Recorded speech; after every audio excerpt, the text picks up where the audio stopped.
Welcome to my channel English by SD. আজ আমি বেশ কিছু মজার জিনিস শেখাবো তোমাদের, যাতে করে। যেমন একটা সূত্র প্রথমে বলি, as so as not to be plus verb three. কি? So as not to be plus verb three. Actually যাতে একটা ড্যাশ না যায়।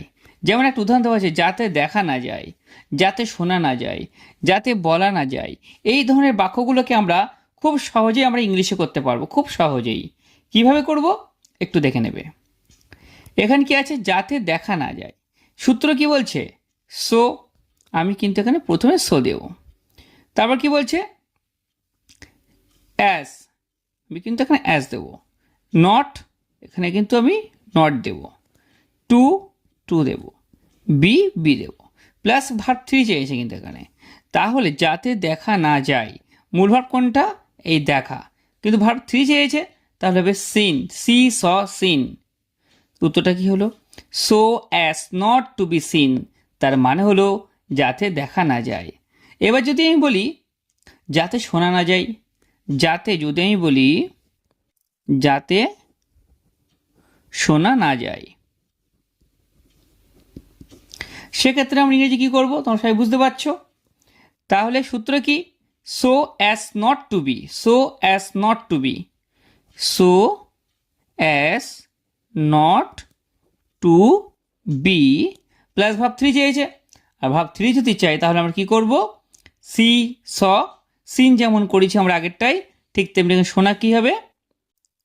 Listen, listened, listened. LISTENED, listened. Okay, আমি তাহলে একটা জিনিস বলছি বারবার করে। আমার ফার্স্ট টাইমে কী করবে, তোমরা এই সূত্রটাকে স্ক্রিনশট করবে, করে খাতায় লিখে নেবে। নিয়ে এইভাবে তোমরা বলা প্র্যাকটিস করবে এবং লেখা প্র্যাকটিস করবে।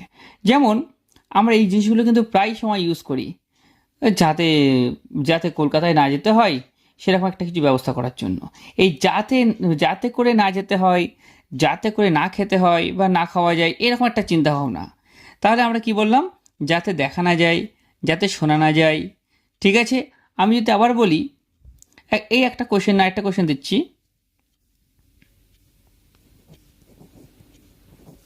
যাতে লেখা না যায়,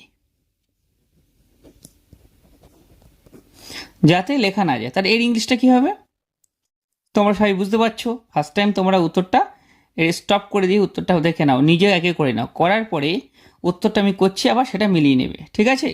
তাহলে আমাদের সূত্র সব সময় আমি আবার বলবো, সূত্রটা কিন্তু জলের মতো মুখস্থ থাকবে। সূত্রটা কিন্তু জলের মতো মুখস্থ থাকবে। ঠিক আছে? তাহলে সূত্র কি ছিল?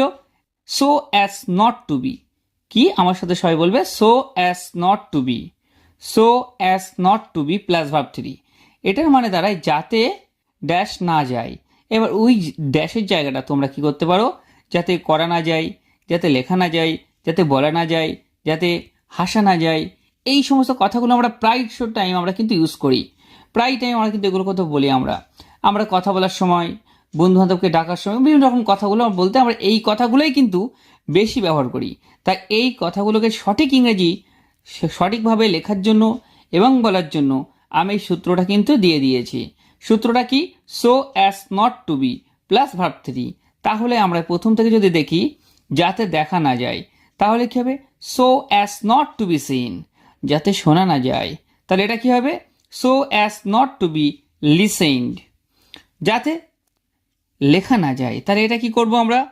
সবাই বুঝতে পারছো? সো অ্যাজ নট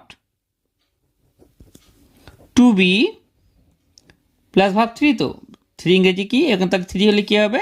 লেখা ইংরেজি কি? রাইট। Write, wrote, written.